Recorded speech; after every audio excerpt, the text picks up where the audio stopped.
తమిళ హీరోలు సినిమాల కంటే రాజకీయాల మీద ఎక్కువగా ఫోకస్ చేస్తున్నారా? రజనీకాంత్ లాంటి సూపర్ స్టార్ కూడా పాలిటిక్స్ తో పడలేనురా బాబు అంటూ పక్కకు జరిగిన చోటే ఈ జనరేషన్ హీరోలు రఫ్ ఆడించాలని ఫిక్స్ అయిపోతున్నారా? విజయ్ పొలిటికల్ ఎంట్రీని మర్చిపోక ముందే మరో హీరో కూడా ఆయన దారిలోనే వెళ్తున్నారని అనుకుంటున్నారా? విశాల్ రాజకీయ ఎంట్రీ ఖాయమేనా? అదేంటో ఇప్పుడు చూద్దాం. గజం కేవలం 26,000 రూపాయలతో 165 గజాల భూమి కేవలం 52 లక్షలు మాత్రమే. తమిళ ఇండస్ట్రీలో రాజకీయాలు వేడెక్కుతున్నాయి. దానికి కారణం సినిమా వాళ్లే ఎక్కువగా పాలిటిక్స్ పై ఫోకస్ చేస్తూ ఉండడమే.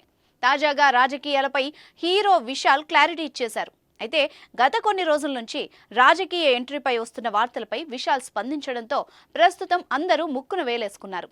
తమిళ ఇండస్ట్రీలో ఇప్పటికే ముఖ్యమంత్రి స్టాలిన్ తనయుడు ఉదయనిధి అధికార పార్టీలో ఉన్నారు.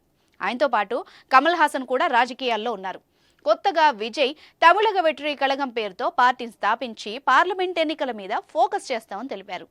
తమిళనాట విజయ్ పార్టీ గురించే జోరుగా చర్చ జరుగుతున్న సమయంలో విశాల్ సైతం రాజకీయాల్లోకి వస్తున్నారన్న వార్తలు వినిపించాయి. విశాల్ పొలిటికల్ ఎంట్రీపై బాగా చర్చ నడిచింది. 2026 అసెంబ్లీ ఎన్నికలే టార్గెట్గా విశాల్ పొలిటికల్ ఎంట్రీ ఉండబోతోందని, త్వరలోనే తన పార్టీ పేరును ప్రకటించబోతున్నారని సోషల్ మీడియాలో తెగ వైరల్ అయింది. ఈ నేపథ్యంలో హీరో విశాల్ అందరికీ క్లారిటీ ఇచ్చారు. అదేంటంటే తాను రాజకీయాల్లోకి రావడం లేదని క్లారిటీ ఇచ్చేశారు. బుధవారం ఎక్స్ వేదికగా విశాల్ ఓ లెటర్ను పోస్ట్ చేసి అందరినీ ఆశ్చర్యపరిచారు.